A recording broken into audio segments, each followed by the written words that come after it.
Hi, we are Pixel Post, and our team consists of Jenna Latiano, Daniela Zamora, Hunter Hernandez, and Andrew Clifton. And today we're going to be talking about the LGBTQ plus youth communities inclusivity in rural Northern California. For our background, we decided to do some research on the LGBTQ plus youth in rural communities and how they often lack support from their own hometowns, such as their families, their friends, teachers, etc. The lack of support can result in them feeling isolated and make them feel like they can't turn to help in their own hometown.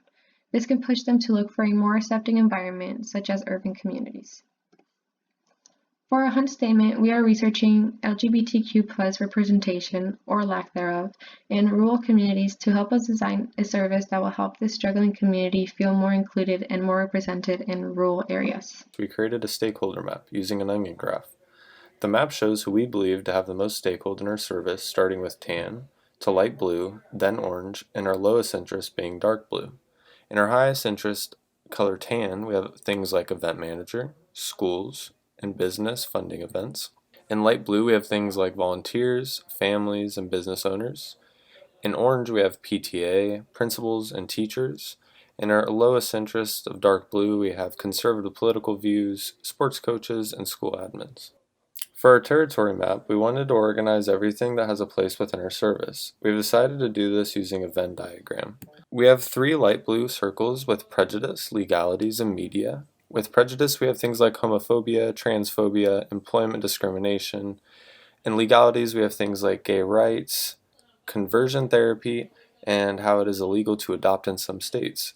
In media, we have social media outlets, TikTok validation, and representation in media. We have 3 red circles, starting with religion. We have family biases, we have family abuse. In health, we have medical discrimination, AIDS, HIV misconceptions, and suicide and self-harm.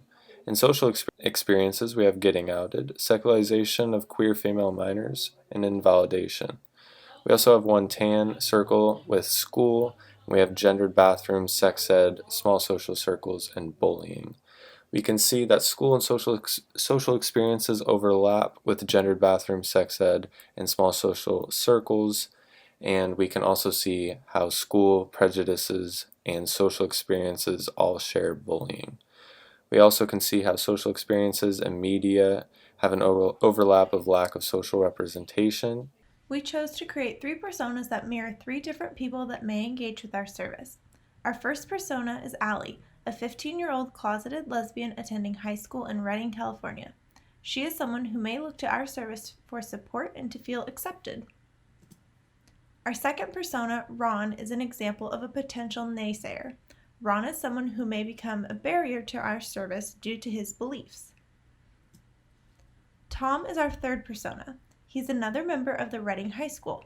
While he identifies as straight and therefore may not feel the direct support from our service, he wants to learn how to create a more inclusive environment for everyone. For our scenario, we chose to depict what a day in Allie's life may look like. First, we see her engaging with queer content in the morning before school and thinking to herself, "At least TikTok gets me." Then she walks into school with her girlfriend, wishing she could hold her hand. Next, she sees a straight couple kissing in the hallway and says to herself, "I wish I could kiss my girlfriend without getting judged." She approaches a bulletin board covered in different flyers and notices one that appears to be LGBTQ friendly. She pulls down the flyer to inspect it and realizes it's promoting our service to increase LGBTQ inclusivity on campus.